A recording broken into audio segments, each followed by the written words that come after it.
Good morning students. आज Bhagmani classes में पुनः तुम सभी का स्वागत है। हम थोड़े ज़्यादा दिन के बाद आज वीडियो लेके फिर आए हैं। कुछ कारण था जिसकी वजह से थोड़ा सा लेट हुआ।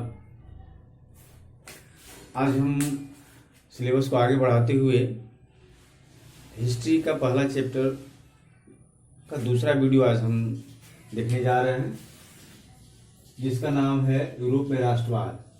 यूरोप में राष्ट्रवाद का पहला हम लोग वीडियो देखे थे, जिसमें हम लोगों ने देखा था कि नेपोलियन जो है 1804 में कैसे शासन करने लगता है फ्रांस पर, और वो धीरे धीरे अपना विस्तारवादी नीति जो है लागू के क्षेत्र विस्तार करने का जो है प्रयास करता है, और वो अन्य यूरोप के अन्य कंट्रियों पर जो है वो अपना आधिपत्य जमाना शुरू करता है।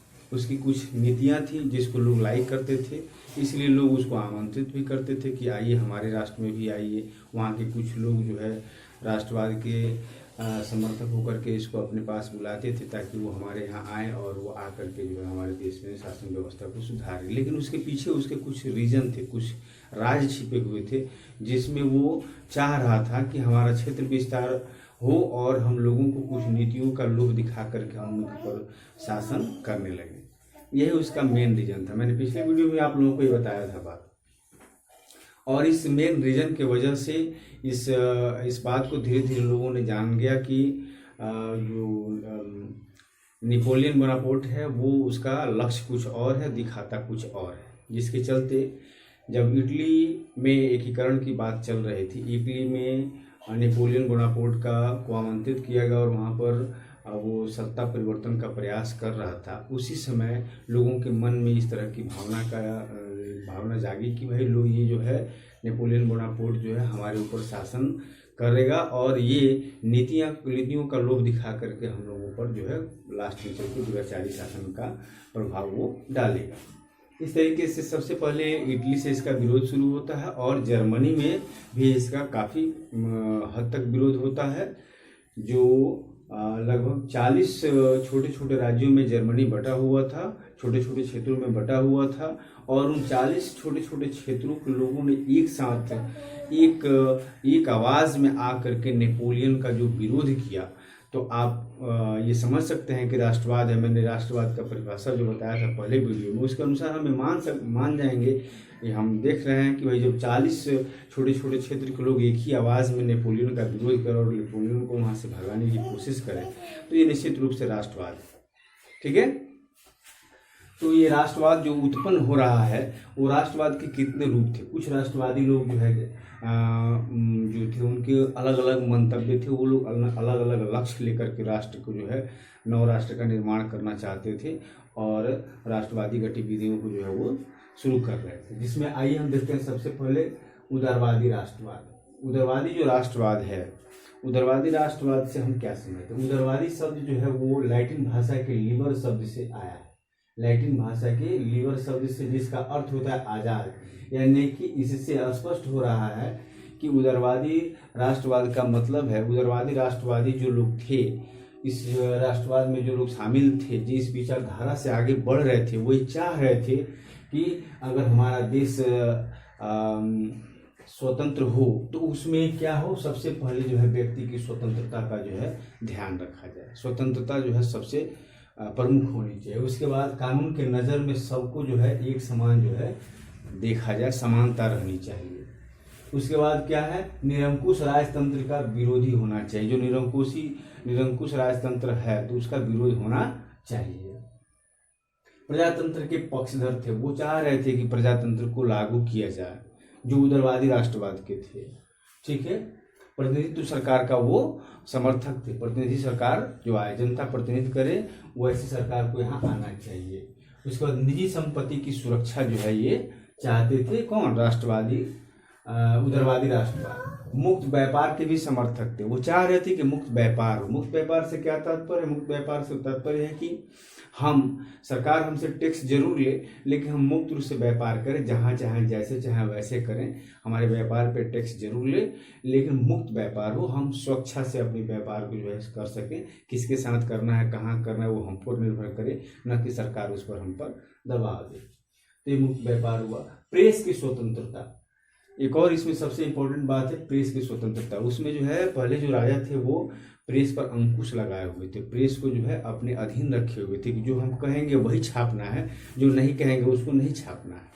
तो इस तरीके से ये प्रेस की जो है आज़ादी चाहते थे, प्रेस की स्वतंत्रता चाहते थे। दूसरा जो राष्ट्रवादी ग्रुप था वो था आर्थिक राष्ट्रवाद। अब आर्थिक राष्ट्रवाद जैसे कि नाम से ही आप देख रहे हैं कि स्पष्ट हो रहा है कि वो लोग क्या थे, तो अर्थ के पक्षधर थे, यानी कि आर्थिक रूप से आज़ादी के पक्षधर थे कि हमारा जो है विकास जो हो वो आर्थिक रूप से होना चाहिए। राष्ट्रवाद का जो है वो ये ग्रुप जो है इसका समर्थक था। जैसे मुक्त व्यापार, अभी हम लोगों ने देखा कि उदारवादी भी इससे मिलते जुलते थे कुछ हद तक।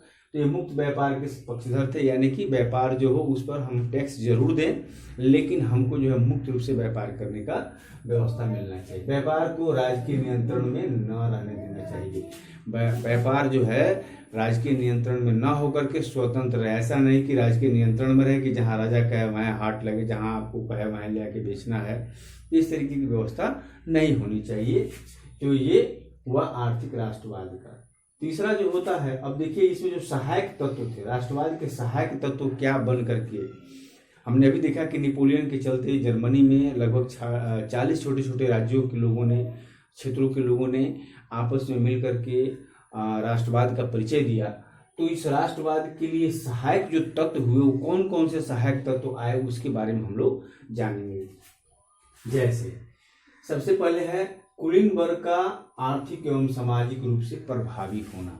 जो कुलीन वर्ग था, कुलीन वर्ग किसको कहते हैं, जो आर्थिक रूप से सबल होता है, आर्थिक रूप से मजबूत होता है, उसको कुलीन वर्ग कहते हैं। संपन्न होता है, धनी व्यक्तियों को कुलीन कहते हैं।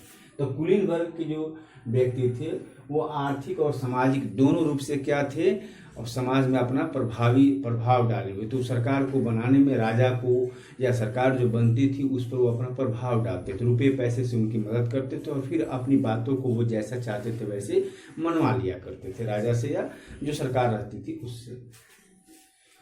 उसके बाद क्या हुआ, एक और इसमें बहुत बड़ी क्रांति आई। इसमें इस राष्ट्रवाद के चलते क्रांति क्या है कि औद्योगिक क्षेत्रों का विकास हुआ। औद्योगिक क्षेत्र में विकास होने की वजह से हुआ यूँ कि जो औद्योगिक क्षेत्र जो तत्कालीन प्रभाव होता है, उस प्रभाव के साथ जो भी व्यक्ति अपने आप को आगे बढ़ाता है, जैसे हरित क्रांति आया, तो हरित क्रांति के क्षेत्र में जिन लोगों ने अपना कदम हरित क्रांति के साथ बढ़ाया वो बहुत अच्छा विकास किए। लौह क्रांति आई, लौह क्रांति में जिन्होंने अपने को लौह क्रांति के साथ कदम से कदम जोड़ा वो लोग आज काफ़ी विकसित हैं।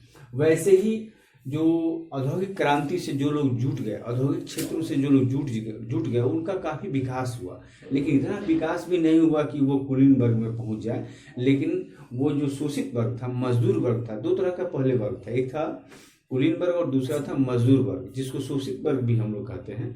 तो ये जो दो वर्ग था, जो निचला वाला जो वर्ग था शोषित वर्ग, इससे ये ऊपर जरूर उठ गए लेकिन कुलीन वर्ग तक नहीं पहुंच पाया। तो तीसरा वर्ग का उदय होता है जिसको हम लोग कहते हैं मध्यम वर्ग का। ठीक है, तो ये राष्ट्रवाद का ही जो देन हुआ कि एक मध्यम वर्ग, औद्योगिकरण का देन हुआ, जिसके चलते क्या हुआ, एक मध्यम वर्ग का उदय हुआ।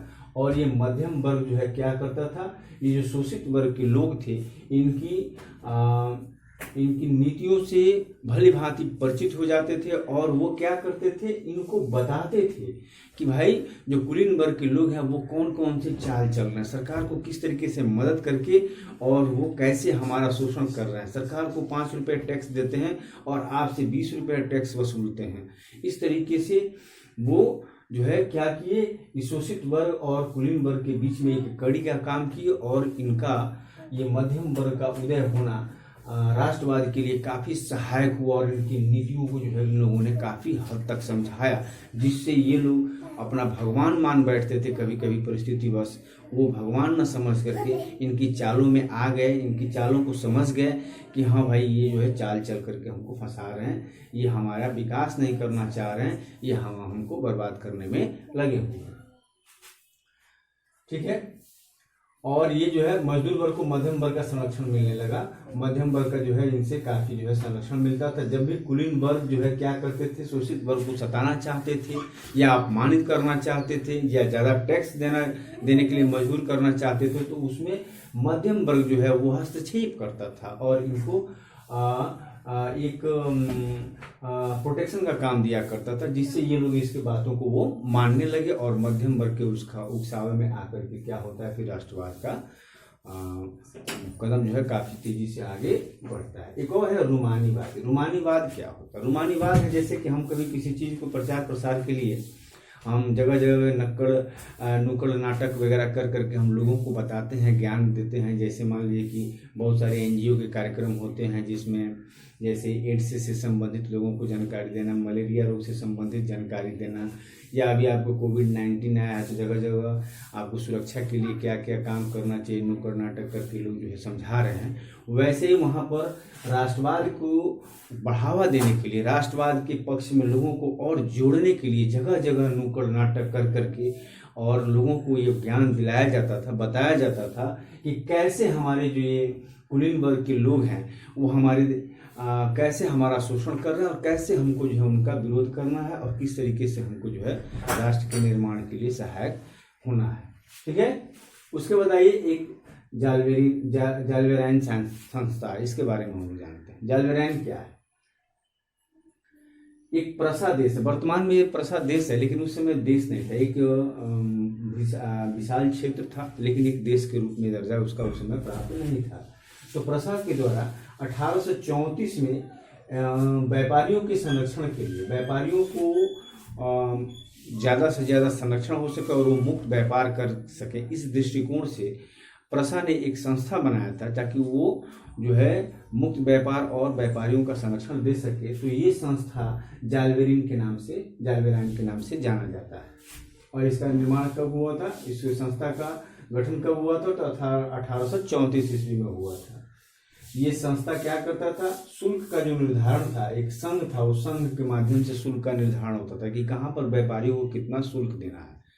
एक समान टैक्स के रूप में शुल्क जो देते थे, टैक्स के रूप में, कर के रूप में, वो टैक्स जो है वो कर कितना देना है ये निर्धारण करता था संघ, और उनके व्यापारियों का जो है संरक्षण देने का काम करता था, मुक्त व्यापार को बढ़ावा देने का काम करता था। तो ये एक संस्था था जिसका नाम था जाल्वेराइन। ठीक है। चलिए आप देखते हैं रूढ़िवाद की पुनर्स्थापना। रूढ़िवाद क्या है?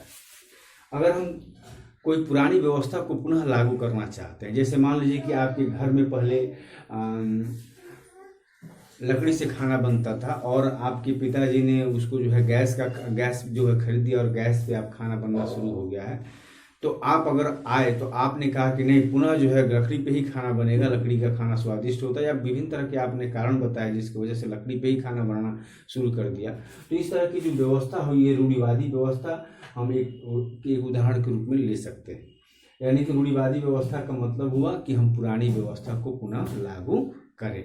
हमने देखा था कि जब लुई 16वां का आतंक बढ़ गया था, दुराचारी जब काफ़ी हो गया था, तो उस समय नेपोलियन आकर के वहाँ पर लोगों ने राष्ट्रवाद किया, और राष्ट्रवाद करके वहाँ पर जो है क्या किया, तो प्रजातंत्र का गठन हुआ, जनता की चुनी हुई प्रतिनिधित्व सरकार का वहाँ गठन किया गया, और पुनः उस प्रतिनिधित्व सरकार के खिलाफ आकर नेपोलियन बोनापार्ट ने क्या किया था, राजतंत्र को कायम किया था। तो लोग जो है क्या किए, इस राजतंत्र के खिलाफ, नेपोलियन बोनापार्ट के राजतंत्र के खिलाफ जो है आवाज़ उठा रहे थे, और पीछे वाली जो पुरानी व्यवस्था थी उसको पुनः लागू करने की जो है मांग कर रहे थे, जिसको प्रतिनिधित्व वाली सरकार, जिसको तोड़ करके नेपोलियन जो है शासक बना था, तो उस व्यवस्था को लागू करने के लिए जो है पुनः प्रयास कर रहे थे। तो उस व्यवस्था को हम लोग क्या करते हैं, रूढ़िवादी पुनर्स्थापना के नाम से जानते हैं, जो 1815 में वाटरलू युद्ध के बाद वियना संधि से इसका जो है शुरुआत होता है। और वाटरलू युद्ध में क्या हुआ था इसके बारे में हम लोग देखें थोड़ा सा।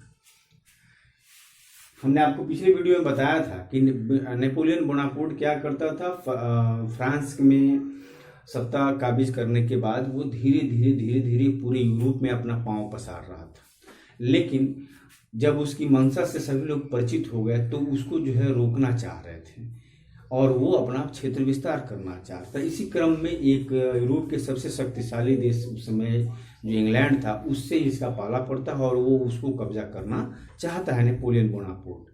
तो उसमें होता यह है कि इंग्लैंड जो क्या करता है, इसका कड़ा विरोध करता है, और साथ ही साथ इंग्लैंड के साथ साथ इसके 3 और सहयोगी देश आ जाते हैं, जिसमें प्रसा है, प्रसा है, रूस है और ऑस्ट्रिया है। इन चारों देशों ने मिल करके नेपोलियन बोनापार्ट को जो है काफी बुरी तरीके से हराया, और हराने के बाद उसी जो युद्ध हुआ था, उस युद्ध को हम लोग वाटरलू युद्ध के नाम से जानते हैं। उस युद्ध में उनको, नेपोलियन को इन चारों देशों ने हराया था, और हराने के बाद एक संधि बनाई गई थी, जिस संधि को हम लोग क्या कहते हैं, वियना संधि के नाम से जानते हैं। ठीक है, चलिए अब आते हैं वियना संधि के बारे में जानते हैं। वियना संधि क्या है? 1815 में ऑस्ट्रिया की राजधानी, हमने अभी आपको बताया कि इंग्लैंड, प्रसा, रूस और ऑस्ट्रिया चार देशों ने मिलकर नेपोलियन को काफी बुरी तरीके से हराया। तो वहाँ जो नेपोलियन जो था वो जब हारा जहाँ पर, तो हारने के बाद से एक वियना समझौता हुआ, और वो समझौता कहाँ, वियना क्या है, वियना एक ऑस्ट्रिया जो देश है, ऑस्ट्रिया देश का राजधानी है। तो वही वियना में ये समझौता हुआ था, इसलिए इसको जो है वियना समझौता या वियना संधि के नाम से जानते हैं। जिसकी अध्यक्षता कौन कर रहे थे? तो मेटरनिख महोदय कर रहे थे। मेटरनिख जो है महोदय वहाँ अध्यक्षता कर रहे थे, जो ऑस्ट्रिया के रहने वाले थे। ठीक है, तो 1815 में ऑस्ट्रिया की राजधानी वियना में जो है इसका वियना संधि का सूत्रपात किया गया, और इसमें रूढ़िवादी व्यवस्था को लागू करने का संकल्प लिया गया। यानी कि पीछे वाली जो व्यवस्था थी उसको, पुरानी जो व्यवस्था थी उसको लागू करने का संकल्प लिया गया। मेटरनिख की अध्यक्षता में ये चारों देश जो है, इंग्लैंड, प्रसा और ये रूस और ऑस्ट्रिया जो है मिलकर के ये संकल्प लिया। इस संकल्प में क्या क्या किया गया? तो किया गया ये कि जीते गए क्षेत्र को लौटाने को कहा गया। जितना नेपोलियन ने क्षेत्र जीत लिया था, उन सभी क्षेत्रों को कहा गया कि तुमको लौटाना पड़ेगा। नेपोलियन को ये दबाव दिया गया कि तुमको वो सारे क्षेत्र लौटाने होंगे। उसके बाद फिर क्या हुआ? तो फ्रांस के चारों तरफ नए राज्यों का घेरा बना दिया गया। फ्रांस के चारों तरफ से नए राज्यों का घेरा बना दिया गया। क्यों बनाया गया? तो वो ये बनाया गया ताकि इसका जो विस्तारवादी नीति है वो फिर जो है कहीं से वो निकल करके न अपनी विस्तारवादी नीति को जो है वो शुरू कर दे। इसलिए नए नए राज्यों का घेरा बना दिया गया ताकि वो जो है बंदिश में रहे, बाहर ना निकल सके। ठीक है, इसके बाद नेपोलियन के द्वारा पराजित राजवंशों को पुनर्स्थापना का प्रयास किया गया। यानी कि जो भी राजवंश थे, हमने अभी आपको बताया कि रूढ़िवादी व्यवस्था को लागू करने का वियना संधि में संकल्प लिया गया। तो जो भी राजतंत्र थे, यानी कि राज्य पहले थे, उन राज्यों को जो है पुनर्स्थापित करने का प्रयास किया गया, और नेपोलियन द्वारा पराजित राजवंशों की पुनर्स्थापना का प्रयास किया गया। मतलब जैसे मान लीजिए कि किसी राज्य को इसने हड़प लिया था, तो वहाँ के राजा मर गए थे, लेकिन उनके खानदान में तो कोई ना कोई रहा होगा। तो मेटरनिख ने, यानी कि वियना समझौता में ये निश्चय किया गया कि जिस जिस राज्य से आपने राजा को मार के या जैसे भी राज्य हड़पा है, उस राज्य के राजा को जो है उसका संपत्ति जो है, उसका राज्य जो है लौटा दीजिए, पुनर्स्थापना कीजिए। मैं इसका एक उदाहरण देता हूँ। जैसे मान लीजिए कभी हम लोगों ने देखा था पिछले वीडियो में कि लुई 16वां जो है काफ़ी जो है क्या हो गया था, ये दुराचारी हो गया था। तो उसको समाप्त होने के बाद जो ये नेपोलियन का जो संधि, नेपोलियन के खिलाफ जो संधि बना था वियना संधि, इस संधि में लुई 18वां को जो है ये दिया गया, फ्रांस सौंपा गया, और वहाँ पुनः जो है लुई 18वां जो है वहाँ का राजा बनता है। ठीक है, तो ये आप देखें, नेपोलियन द्वारा पराजित राजवंशों की पुनर्स्थापना का प्रयास। उसके बाद आते हैं, एक प्रश्न आता है मेटरनिख युग। मेटरनिख युग, अभी हमने आपको वीडियो बताने के क्रम में बताया कि मेटरनिख कौन था। तो जो 1815 में जो ऑस्ट्रिया की राजधानी वियना में जो संधि बना था उसकी अध्यक्षता कर रहा था। चार देशों के बीच जो संधि बन रहा था उसकी अध्यक्षता करने वाले व्यक्ति का नाम था मेटरनिख। और वो क्या करता है, ऑस्ट्रिया में वहाँ पर जो है शासक बनता है, और वो क्या करता है, पूरे यूरोप में वो कोशिश करता है कि हमारी जो दी गई रूढ़िवादी व्यवस्था का पालन किया जाए। और इसका कब से कब तक चलता है मेटरनिख युग? तो 1815 से लेकर के 1848 तक ये युग चला, जिसको हम लोग मेटरनिख युग से नाम से जानते हैं। ठीक है, तो ये है आज का वीडियो। हम लोग इसके बाद अगले वीडियो में पुनः मिलेंगे। वीडियो जो तीसरा होगा इस अध्याय का, शायद वो अंतिम वीडियो होगा इस अध्याय के लिए। हम प्रयास करेंगे कि इसमें अंतिम वीडियो बन जाए इस अध्याय का, क्योंकि ज़्यादा वीडियो ही बनाना अच्छी बात नहीं है। तब तक आप लोग जो है इसको ध्यान से देखिए, पढ़िए, सब्सक्राइब कीजिए, लाइक कीजिए, शेयर कीजिए, अपने दोस्तों को बताइए और ज़्यादा से ज़्यादा लाइक और शेयर करते रहिए। ठीक है, चलिए इन्हीं के साथ आज का हम वीडियो समाप्त करते हैं। धन्यवाद।